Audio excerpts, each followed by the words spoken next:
Hey everyone! Today we're going to talk about developing the leader within. Welcome to Invincible Innovation Live Show. I'm so glad that you're here. I'm Mazor, Kario, product innovation and value creation expert, and I'll be your host. And today I have a very, very special guest. Hi, Kevin. Hi, Eddie. How are you doing? I'm good. Good. Kevin Neal is an author, speaker, trainer, life and leadership coach. Kevin Neal is a speaker and trainer and coach who loves to see people grow and achieve their potential. He has a passion to help people connect with their purpose and recognize the strength that lies in uniting with others. Wow, sounds so interesting. We're live on LinkedIn, YouTube, and Facebook, and you're so invited to join the discussion and ask questions. So let's start with what is this leader within us? What do you mean when you're saying leader within? There is a uh, ingrained leader within all of us, which often we don't realize. Um, we're we're created to lead, first of all, ourselves. Most people don't understand what leading yourself means, and if you cannot lead yourself, you cannot lead others. What There's something that I tell people all the time. I say that uh, you can't lead yourself if you don't know yourself. And I've realized that a lot of people go through life not realizing who they really are. They don't understand their story. And one thing about understanding your story is knowing what made you who you are, knowing where you come from, knowing what drives you. And I I tell people this, that all of us are in um, if we really understand that we are read by all people each and every day. We are books. And Yeah. I say that because each day we're writing a new page in the book. Yeah. But And we are the writers. yes, We're well, writing it. yes, the problem is, though, is that most people don't write their story. They read their story. Yeah. They allow other people to write the story for them.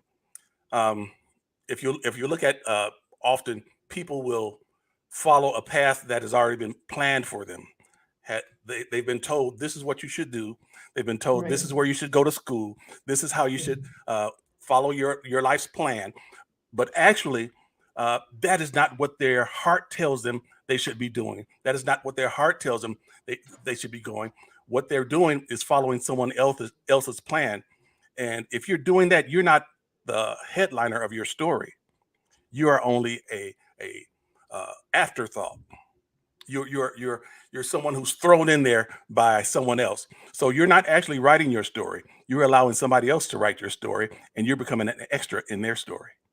Yeah, but when I think about, like, I totally agree, but most people would say, okay, we're part of a society, part of a group, we're part of a family, we have parents, we have friends, and we want to make other people proud of us and to be part of what their story is and what they think. And Hmm. most people would try to make their parents proud Hmm. and make them happy, right? Hmm. And they don't see it as something bad, right? They say, okay, Right. I want Mhm. to do something good. That's a good thing Right. to make your parents please. I agree. I agree totally. We all want to make those that we love proud, but when it comes at the cost of our own happiness, when it comes at the cost of our own fulfillment, because that's what we're talking about, fulfilling our lives purpose. And when someone else's desire for us or someone else's plan for us impinges upon our own purpose, then it becomes a problem.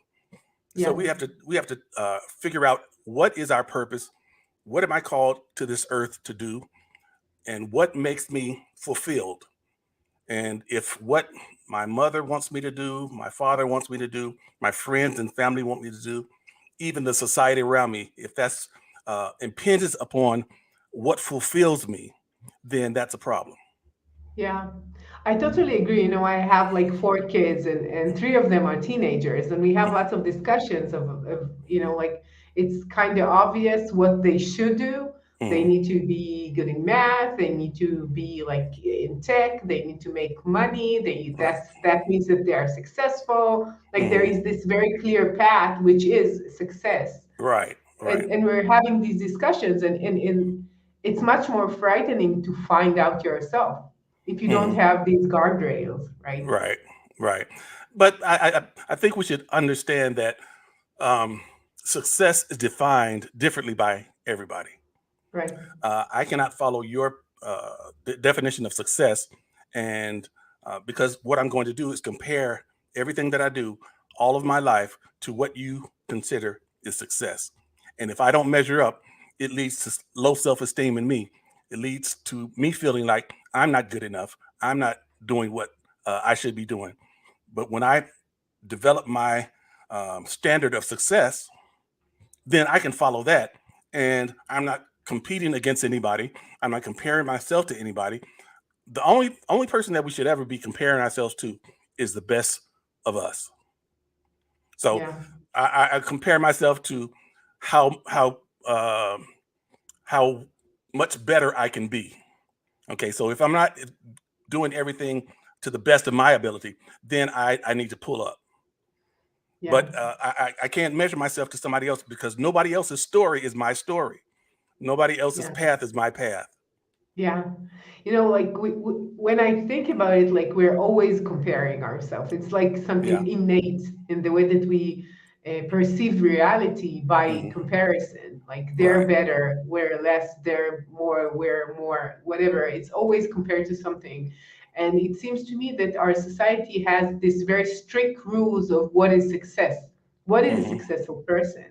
And Right. it's usually related to financial stability or Yes. even more, and it's related to the way it's perceived. Like Hmm. if somebody's famous, he's successful. Right. If he has really good pictures on Instagram, they're probably famous. If they're thin, they're probably successful. Right. Like it's all these things which are external, right? Hmm. It could be seen and it looks like that, but Hmm. as I perceive, because I'm not a teenager anymore. Most of the things that I understand is internal. The Right. success is so much you cannot really see it. You can see someone which looks so successful, Hmm. but actually he feels really bad inside. Right. Right. And I think that often, especially in this day of social media, it has created this uh, this sense of success and this sense of achieving that is really not true. It's a fake sense of success and achieving, because what people do is they'll put a highlight reel basically on their Instagram, a highlight reel on their Facebook. That is only showing you the good things that have happened. They're not talking about the bad Sure. things that are happening, the things that they're dealing with. And that goes along back to our initial question about leading ourselves. When we understand that I cannot follow after a highlight reel of someone else, I'm leading my own path. I'm traveling the path that I feel has been designed for me, and that will lead me to my destiny. Otherwise, if I try to follow somebody else's path, follow their Instagram, follow their Facebook, and so forth, and try to keep up with that, I will always feel like I'm underachieving. I will always feel like I'm not doing enough.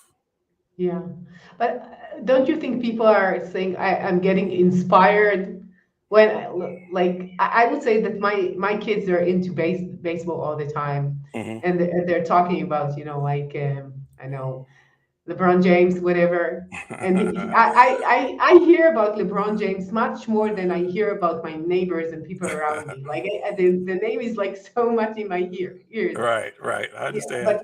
but it looks that if you know what you want, you have the grit, you have the talent, you're going through life and you're doing what you want to do, it Hmm. looks like an inspiration. It's not like I cannot be LeBron James, but it's like I'm inspiring to have what he has. Yes, yeah, I do understand it, and I agree with inspiration. We need to have those that inspire us. We need to have those around us who cause us to bring our game to a higher level, and that's a good thing. But when we get to the place that we compare ourselves in the sense that we say, I'm not as good as them, so I don't feel good about myself. That it damages a person's self-image. And we've Mhm. got to understand, okay, that's LeBron James, that's not me. It's inspiring me to do better, to be a better me.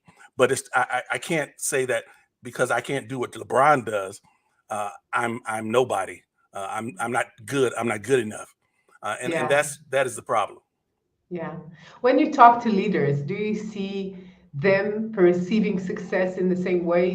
Because if they're leaders, they might say, "Okay, I know what I need to do. I know exactly what's my path." Mhm. Are they more self-secure than others? I think that has two answers. First of all, there are leaders who seem very secure, who seem very confident, who inwardly really are very insecure, and you see that through the way that they lead. Um, Leaders who are secure don't have to constantly uh, stand around or yell and say, "I'm the leader. I'm the leader. I'm the leader." If you're a leader, you know you're the leader. You don't have to scream and shout. You don't have to exert your authority all the time and make people feel bad. But usually, a leader who does that is a leader who really is insecure himself, and he has to constantly make that declaration that he's a leader because he really inside doesn't really believe that he's a leader, doesn't really feel like he's a leader. So he has to constantly make that declaration and make other people feel like I'm the leader. So Yeah. you have that side, but you also have those leaders who are confident within themselves, and you could tell that by the way that they lead. A leader who is confident within themselves doesn't always have to exert authority. Um, Yeah. he he's able to empathize with those that he leads. He's able to understand those that he leads, and he also is able to place himself in their shoes. So a leader that really feels that he's called to be a leader and feels that he's able to lead, he doesn't have to exert that kind of fake authority. Yeah. How does he know that he is meant to lead? What tells him that this is what he needs to do? I think that leaders, and let me say this first, that there are no quote unquote born leaders. Uh, Leadership is learned. Now you may have gifts and talents that enhance your leadership and really help you to be a good leader, but there are no born leaders. Leadership has to be learned, and anybody can learn leadership. But getting back to your question, what was your question again? I got to get How off. do they know that they were born to lead? Like that's their purpose? How do you know that? You find that and this is not just with leadership. This is with practically any uh, vocation or purpose in life. You find that you're doing things um, leadership wise. You'll find yourself uh, carrying yourself in a way. You'll find yourself in places where you're asked to um, chime in on certain things, lead people in a certain way, ask for uh, direction, and you have not even put yourself in that position. So a leader will know that that's what they're called to do because that's what they're doing anyway. If I put it that way, Yeah. when you're a leader, you just exude leadership, and people see that in you. So they come to ask you for direction. They come to ask you for guidance. They come to ask you for your opinion. They come to ask you for some type of direction because it's in you. It's just naturally in you. Yeah. But when we're talking about organizations, companies, Hmm. they're built in a certain structure, and there Hmm. is a bias Hmm. who's supposed to be a leader. Right. And sometimes they select more or less the same leaders that they currently have. Right. Right. And then you need to be really sure that it's yours. Yes. Yeah, You I will agree. not I be agree. called upon to do so. Right. I am currently working on my doctorate, and I'm doing my dissertation on mentorship as it relates to leadership succession. And in my research, I've come to realize that that there are a lot of leaders who are simply a leader in position only. And when you're a leader in position only, you just care about keeping your position. But a true leader, uh, mentors those that he sees leadership in. A true leader is able to recognize those who have leadership capability, recognize those who have that natural uh, ability to cause people to gravitate toward them and so forth. And he will bring that person to the side to him and begin to mentor him and help him to make that uh, pivot into that leadership role. In business, often you don't have that same type of mentality. Um, as you said, you see the same leaders, you know, just rotating basically, and there is a need for leaders, real leaders, to mentor those who are under them when they see the leadership potential within them. It leaves a hole in organizations when they don't mentor those who show that leadership ability. And Yeah. often you'll see companies and corporations pulling people from outside the organization to lead, and that in itself causes a problem because first of all, they don't understand the culture of the organization because they have not been there. So now you have a new leader in an organization who's trying to lead people who have a different culture. So he's trying to actually catch up by learning the culture and leading at the same time. So you have this clash because people within the organization feel like, okay, you just came here, you don't understand this culture, Yeah. and you're trying to tell us what to do, and it causes a problem.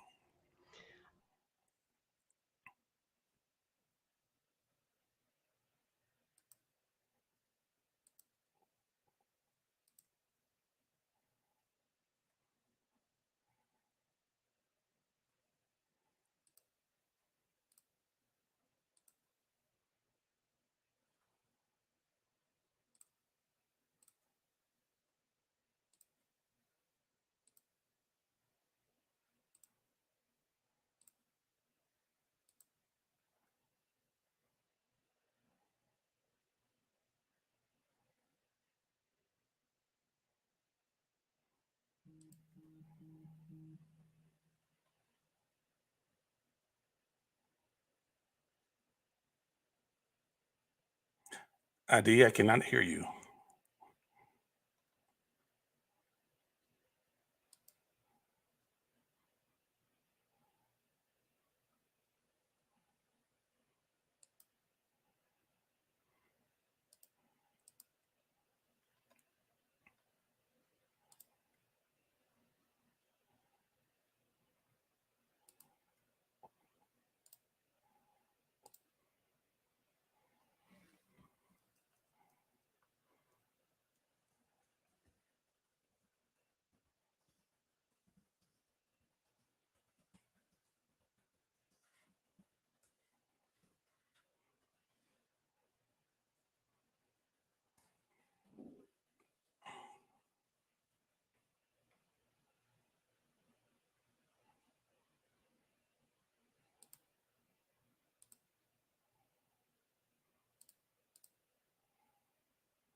Hey, yeah, All right. the electricity fell. It's not Oh, me. no problem. No I'm so problem. sorry. I'm so sorry. So I hope that everything went okay when I was not here. I need to open the this again so you will see me. Okay. And okay, so sorry for that to all people who are listening and viewing us. Okay, so we said that people are sometimes leading, and they need to mentor people. And what I wanted to ask before we had this talk Hmm. is the fact that you mentor someone Hmm. means that you're not threatened by them. And it's Absolutely. okay that they will know whatever you know and Right. replace you or one of the leading positions in the future. Right, right, and that is you hit the nail on the head about leaders feeling threatened and feeling insecure, and that goes along back to what we talked about earlier about leaders not really feeling secure about their leadership. If you're not as secure in your leadership, you might feel threatened by someone who has leadership abilities, and they may have leadership abilities and gifts that you don't have, and therefore it makes you feel kind of self-conscious and feel like maybe I shouldn't help this person because they are more uh, in a place where I am not. So that is a difficult I guess pill to swallow as a leader. You have to be Yeah, in, you have to be in a place where you're not threatened.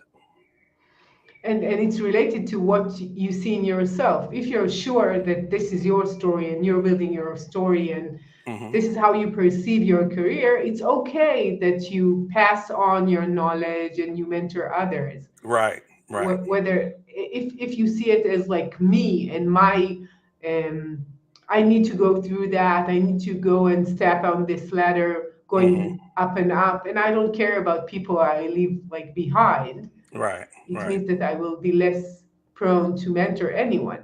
Yes, and we have to look at, and I'm speaking of leaders. Leaders have to look at themselves as being not a permanent leader or not in a permanent position, but look at themselves always as being an interim, because Yeah. we're never going to be in that leadership position forever. None of us, whether it be through retirement, whether it be through death, whether it be through a catastrophe, we're never going to be in that leadership position forever. So we have to live like that. Okay, I'm not going to be in this position forever. So if I care about this organization, if I care about this company, if I care about this group, I'm not going to uh, put them on this road to be in a place where when I'm gone, leadership just completely dissolves. I've got to put them in a position where if I leave, whatever the case may be, it will be a smooth transition from myself to the next person that comes in. Yeah. I think that most people don't think about the company, the organization first. They're Hmm. thinking about themselves and how can Right. I prove myself as a big leader and take this company forward and show that I can and show my abilities and praise Right. myself, right? That's Right. what comes to my mind. And Yes. Yes. And yeah, I understand that a lot of leaders in positions um, don't care about the company. They just care about themselves. They care about the bottom line as far as the economics and the prestige and so forth. So you have to look at what is the motivation of the leader. What is your motivation for leading?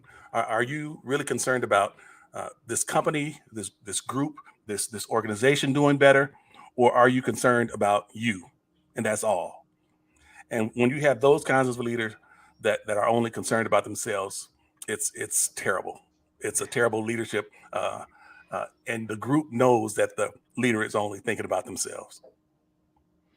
so what do you think is something that holds most people back from being their best self? I think, Thank you, and I would go back to what I initially talked about earlier. Uh, One of the things that hold people back from being their best selves is they don't know their story, and they're following the path that someone has laid for them, or they're following the path that they've seen others follow, and they really don't know what their story is. So when you don't know your story, again, you can't write your story. And the only way to write your story is to go back and understand what brought you to the place that you are. And only a leader that knows their story can become their best self as a leader. So when you're coaching these leaders, how do you help them find their stories? Well, it has to be something that they have to dig deep down within and say, okay, looking back on my life, if I consider what I felt called to do when I was a child, when I felt that I was in the zone, as they say, in a place where I could be free to feel what I feel. Because, as we get to be adults and so forth, you're in a place often that you're not able to feel free to feel whatever you feel, especially in this culture of um, political correctness and being right. You're not able to feel what you really feel. So go back to that time to where you were really able to feel what you wanted to feel, and not concerned about what people thought about you around you, not considered about um, uh, thinking about how people perceive you, thinking about um, making mom and dad happy, making you were thinking about you and what really fulfilled you. Okay, when you find that place, then you begin to build from that. If that place is not resident in where you are now, then somewhere you left the path. Yeah, Somewhere you left the path. You have to figure out where you left the path. And I know at times we get to a place, even in the corporate world, where we are now um, in a position where we're doing the daily 9 to 5, the business grind, and we're working hard, and we've placed ourselves in a position where it's hard to pull back and look and see, what am I really happy? Am I really being fulfilled in this that I'm doing? And um, sometimes it's now you have a family. How can I pull back and really fulfill my passion? And I've got a family to take care of, and I'm invested in this job, and it's difficult. it But if is. you, yeah, if you really You want can to, see that. yeah, but if you really want to be fulfilled, you have to weigh it out. Okay, which is better, being fulfilled or continuing in this place that I'm in and just being miserable? It's a golden cage in many Yeah. cases, right? Because Yeah. I have the experience and I'm with this professional role for so many years. Maybe inside the company, I have a specific role, which is a good one for me. And Hmm. I'm used to that. I don't need to prove myself. Everybody knows me. So I'm just saying, I have a good salary, I have a good prestige and role. So it's enough for me. And Hmm. most people, even if it's not really making them happy would say, okay, I'm making a living and Hmm. I have hobbies if I want to have like a better time in my vacation, Hmm. and that's enough for me. Most people, Hmm. I think that most people, this is what they would say. Hmm.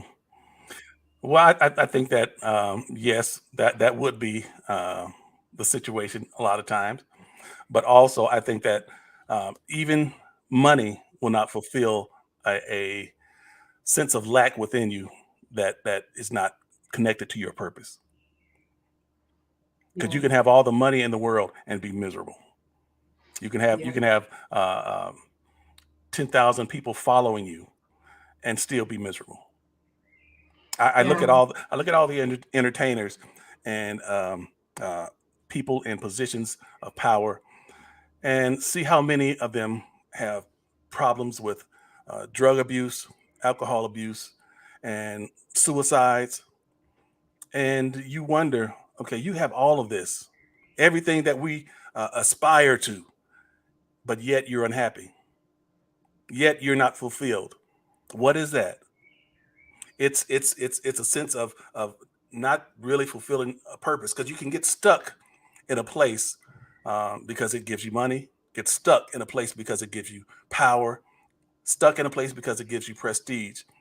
But that, if it's not your purpose, if it's not lined with who you are, with who you've been called to be, then you'll be miserable. And I would take miserable and without power, without money. I would take that all day. I mean, I would take miserable. I would. Let me start over. I would take fulfilling my purpose and being happy and being fulfilled over being miserable with money and power all day. Yeah, I totally understand. And it's related to what I said about the culture, telling you that once you have that or Hmm. that, it doesn't matter. Once you have Right. money, you have that car, you have this position, you weigh this much, whatever. It doesn't matter what Right. is society telling us. We believe that once we have that, Yeah. we'll Hmm. be happier. We'll get there. Right. And most people are not thinking about their own purpose. Hmm. I think that most people are thinking about how do I be the best version of what I think I should be? Hmm. What is success? Right. And it comes from outside, and it's something that is so ingrained in the way that we perceive the world, Right. that just stopping for a minute, from Hmm. this, rat race, stopping for a minute and just Hmm. thinking, and you see many people doing that from the time of the corona. They just stop. Hmm. They had no option and they Yes. stop, Right. and then they say, okay, where do I want to go? Hmm. Where do I want to reach? What's important for me? Right. And I see many people thinking about it. But it doesn't mean that they left their job and did everything that they wanted, but Hmm. the question mark was raised. Yes, yes, and that was a good thing. It forced people to stop, take a look, and reevaluate, and they had a lot of people to leave jobs and become entrepreneurs. A lot of people to decide to, okay, I'm going to take my 401k. I'm going to travel the world or whatever. Uh, but just like you were saying, this culture that we live in keeps us so wound up, keeps us so like on the hamster wheel that we don't have time to stop and think. We don't have time to stop and look at life in another way. And I just finished a book. Uh, it's called Embracing Your Superpower. It's about um, reactivating the power of imagination, and that has been something that has kind of dwindled um, in our culture. We don't celebrate imagination anymore. Um, as children, we grow up, we are full of imagination, but as we start to get older, that imagination is just kind of dumbed down, and Yeah. we're not encouraged to imagine anymore. And Yeah, even even as as kids, I yes, think. Even hmm, as yeah, kids, he's not concentrated, he has hmm, ADHD, he's right, greedy, right. right? Right, and they teach the kids, don't draw outside the lines, stay inside the lines. Uh, be Yeah. this standardized child that we want you to be, and they teach children what to think and not how to think. And the problem is, you grow up with adults who have had that ingrained experience, and so now they hardly imagine at all. And the only innovation that comes, and I say this because there's so many things that we need in this world, so many innovations that we need, so many breakthroughs that we need. And it's only going to come through imagination. Um, if we don't imagine, if we don't wa- uh, go outside the lines, if we don't tread paths that have not been tread before, we'll never come up with those cures for diseases, the innovations that will help us in our daily lives, the innovations that will change our world. We'll never have that because no imagination. Yeah, I totally agree with you about the imagination. I think that, especially now when I think about AI, Hmm. and when it comes and all the mundane tasks are done already, Right. and the Hmm. things that are easy to do, which is something that you do over and over again, the Right. same, Hmm. without any imagination, AI Hmm. could do much better. Even Hmm. creative things, they could do much better, right? Right. Hmm. So I think that we need to rethink about ourselves as people in this world, not only as human resources for a task or for a company or for someone else to make money out of Hmm. our jobs Right. and our time. and Hmm. and even this is what we're thinking about the career part, Hmm. and our spare time, we could think about our time being utilized for advertising, in social media, in media, whatever. Mhm. We're eyeballs for them. So in both Yes. sides in our lives, we're just consumed as a power that somebody else is using. Right, right. And our brains have become lax. Our brains, we don't use it as much. So and as I was doing my research for this book, I found out that the brain is just like any muscle in the body. If you don't exercise it, it won't get stronger. And also, the brain naturally doesn't want to exercise. Just like our body doesn't naturally want to exercise, you have to force it to. And when you don't force it to, it'll continue to use the same routes that it always uses because that's easy. And Yeah. so when we don't do that, and I asked someone not too long ago, I said, um, how many phone numbers do you remember that are in your phone? And they said, one, One. my own phone number. You remember the days when we would remember several phone numbers? Just right off the Yeah. top of our head, we knew them, but we don't have to do that anymore. So our brain doesn't function that like that anymore. But we've got Yeah. we've got to get to the place where we understand we've got to exercise this muscle of our brain, or the more that we uh, leave it and don't exercise it, the less, I'll say, intelligent we become. I think the example of the numbers really makes sense, but most people will say, okay, we don't need it. Somebody else is remembering for us. Our mobile phones are doing it. The question is, what are the other things we could remember or could use? Hmm. And I know from research on people getting old that one of the things that really makes them still be sharp and don't have like any Hmm. um, deterioration in their mental state and cognitive abilities is the ability to be social and talk to Hmm. people and Right. relate to people. And when Hmm. you're saying this way, you could do that. And same goes for any other mental capability. The fact that you're still reading Hmm. and imagining and not only Right. consuming by your eyes, everything comes to you, and you don't need to imagine Harry Right. Potter Hmm. from the book. You get it on film, so you don't need to do that. And it's getting more and more like that, that Yeah. we're just consuming the information and not creating anything for That's it. ourselves, That's it. which is much easier. Hmm. When you said about this muscle, I have three teenagers, and one who is almost a teenager, Hmm. and I totally understand what you're saying, because you just need to force them to get off of this media consumption, Hmm. and now you're without it. What would you do? Right. You don't have anyone to tell you their own story, their own point of view, the way they see life, the Hmm. way they perceive and imagine the world. You need to do it by yourself. Right. And, Right. and, and when we were young, we had so much time. We were bored.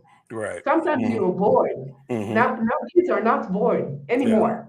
It's Yeah. like, There's so much media that they fill their heads with, that they don't have to be bored, but their bodies are lacking. Now they don't have strength, they don't have stamina, they don't have the will to do, because now they're playing video games, they're in their social media. It's and that is taking away from what they could be. yeah. And they don't have the time even to imagine what Hmm. they want to be. We're Right. thinking about it. It's not Right. even imagining, other than taking other people' point of view or dreams That's it. that they created. So when you talk to people, you could do like in speaking or in coaching. What are the main things that you're working together on? Like, Well, what when are I the points people struggle with? one of the points people struggle with, as it relates to leadership, is that excuse me, their confidence level. Um, as we talked about earlier, people who are or have been brought up in a culture that tells them what leadership looks like, tells them how leadership should be, which in most cases, many of the people who are trying to tell uh, leaders how to be have not really themselves been taught and trained in how to lead. So you're picking up crumbs from someone who has and don't get me wrong, and I don't want people to think this. I'm not saying that if you have not been trained or if you have not had um, education that you cannot lead. That is not what I'm saying. But what I'm saying is that um, if you don't if you don't have the experience and you have not built yourself up in leadership, then it's hard for you to tell someone how to lead. Um, my mentor John Maxwell says that a leader is one who knows the way, goes the way, and shows the way. So you have to first know the way. You have to know the direction that a leader should go. And after you learn how to know the way, then you go the way yourself. First of all, the first thing is leading yourself. I go the way, and then you show the way. You don't keep it to yourself. You don't hoard that knowledge. You share it with those around you. Share it with other leaders. But if you don't know the way, and if you don't know the way, you're not going to go the way. But you have people who don't know the way, don't go the way, and are trying to show the way. So Yeah. that is the thing that we're trying to get to is first of all helping people to know the way. Okay, what is leadership? What does it mean? And again, my mentor John Maxwell says that leadership is influence, nothing more and nothing less. So if you know the way, you lead people and you show the way, or you go the way yourself, leading yourself, and then you show the way. Then that's what makes a leader. So we go through those three steps. How do I know the way? How do I go the way? And then how do I show the way? Yeah. So it goes back to the fact that it comes from within. Yes. Most business schools will tell you about the outside, like the finance, the way that Mhm. you manage people, the way Right. that you are getting there. Hmm. And it's not about me and my story, the way I perceive my own life, what I want to achieve, what is meaningful, what gives me a sense of purpose. Hmm. And most people don't think about it. I don't know, maybe in business school today, they do have some kind of that, but I never heard about it. No, And yeah, I it's think, lacking. Yeah, it's yeah, really lacking in education, and it's something that often leaders have to learn outside of the school, outside of education, um, because they don't teach that. They teach the fundamentals of um, business, finance, and that kind of thing, and they really don't get into um, the essentials of relationships, the essentials of people skills, and those kind of things. Those are the kinds of things that you have to go elsewhere to find out. yeah. But when we're talking about purpose, we're not saying about I want to be rich or I want to be famous and I want to be the CEO of the company. Hmm. We're Right. talking about something which is more inherent and it's more essential for me. So give Hmm. me an example of a process that you went through with one of your the people that you coached, who Um, went from outside to inside. okay. Well, there's a case of a young man that I was coaching, and he seemed to have everything together on the outside.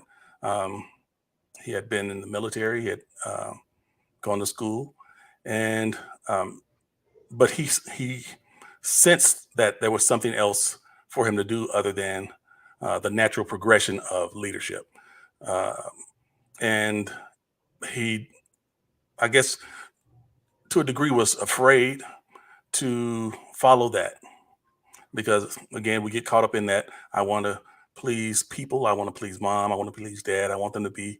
Uh, I want them to be proud of me. Right.